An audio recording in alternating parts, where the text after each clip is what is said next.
आणि या घडीची एक अत्यंत महत्त्वाची अपडेट, मनोरमा खेडकर यांना पोलिसांनी ताब्यात घेतलेलं आहे।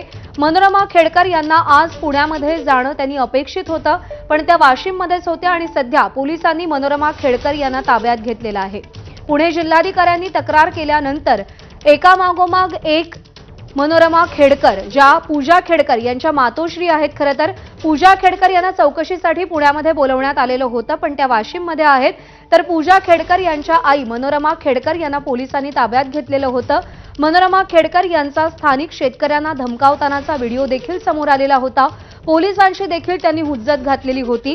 गेल्या काही दिवसांपासून सातत्यानं मनोरमा खेडकर यांचा तपास पोलीस घेतायत। त्यांच्या निवासस्थानी जो ओमदीप नावाचा बंगला आहे तिकडे सुद्धा पोलीस गेलेले होते, पण मनोरमा खेडकर यांनी पोलिसांना कोणतीही दाद दिलेली नव्हती आणि आता पूजा खेडकर यांच्या मातोश्री मनोरमा खेडकर यांना पोलिसांनी ताब्यात घेतलंय। मिकी घई आपले प्रतिनिधी सध्या आपल्या सोबत आहेत। मिकी, खरं तर अनेक दिवसांपासून मनोरमा खेडकर यांचा तपास सुरू होता। मनोरमा खेडकर पोलिसांना नेमक्या कुठे सापडल्या?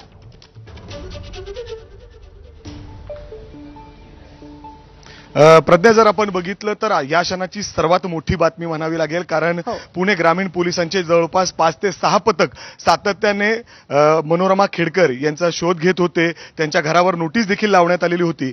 काही वेळापूर्वी ते महाड या ठिकाणी पोलिसांना आढळून आलेले आहेत आणि त्यामुळे पोलिसांनी तातडीने तिथून त्यांना ताब्यात घेतलेलं आहे आणि पोलिसांचं संपूर्ण पथक त्यांना घेऊन पुण्याच्या दिशेने रवाना झालेले आहेत। महाड या ठिकाणी ते एका हॉटेलमध्ये होते अशी प्राथमिक माहिती मिळते। त्या ठिकाणी पोलिसांना माहिती मिळाली। पुणे ग्रामीण पोलिसांचे जवळपास 3 पथक गेले 4 ते 5 दिवस त्यांचा शोध घेत होते आणि महाड या ठिकाणी एका हॉटेलमध्ये ते आहेत अशी प्राथमिक माहिती पोलिसांना मिळालेली होती आणि त्यानंतर पथक आज पहाटेच्या सुमारास त्या ठिकाणी दाखल झालं आणि मनोरमा खेडकर यांना पोलिसांनी आता ताब्यात घेतलेलं आहे आणि पुणे ग्रामीण या ठिकाणी त्यांना आणलं जाईल। खरं तर त्यांना अटक दाखवलं जाईल, त्यांना कोर्टात हजर केलं जाईल। मात्र जर आपण बघितलं तर एबीपी माझाने जो व्हिडिओ दाखवलेला होता ते शेतात, अर्थात शेतकऱ्यांना ज्या पद्धतीने त्यांनी बंदुकीचा धाक दाखवण्याचा प्रयत्न केलेला होता, त्याच गोष्टीसाठी त्यांच्या विरोधात तो गुन्हा दाखल करण्यात आलेला होता।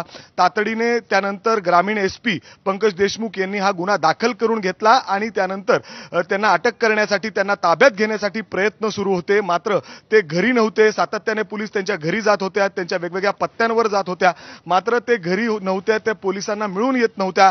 त्यांना नोटीस देखील बजावण्यात आलेली होती की तुम्ही तातडीने पोलिसांसमोर हजर व्हा, तुम्हाला बरेच प्रश्न पोलिसांना विचारायचे आहेत, अन्यथा तुमच्यावर कारवाई करू शकतात, अन्यथा तुम्हाला वॉरंट सुद्धा बजावला जाऊ शकतो। मात्र पोलिसांनी जवळपास 5 टीम तैनात केले आणि वेगवेगळ्या भागांमध्ये, वेगवेगळ्या शहरांमध्ये जाऊन ज्या ज्या ठिकाणी यांच्या प्रॉपर्टीज आहेत, घरं आहेत, त्या ठिकाणी चेक केलं आणि आज महाड या ठिकाणी एका हॉटेलमध्ये ते त्या ठिकाणी मिळून आलेले आहेत। पोलिसांनी त्यांना ताब्यात घेतलेलं आहे। काही तासातच, बरोबर आहे, काही तासातच पुढची कारवाई नेमकी काय होते हे पाहणं महत्त्वाचं आहे। मनोरमा खेडकर यांना पोलिसांनी महाडमधून ताब्यात घेतलंय। मिकी, धन्यवाद दिलेल्या माहितीसाठी। तर या बातमी संदर्भातले अपडेट्स आपल्याला जाणून घ्यायचे आहेत, पण आता या बुलेटिनमध्ये इथेच थांबतोय। पुढचं बुलेटिन अजिंक्य सोबत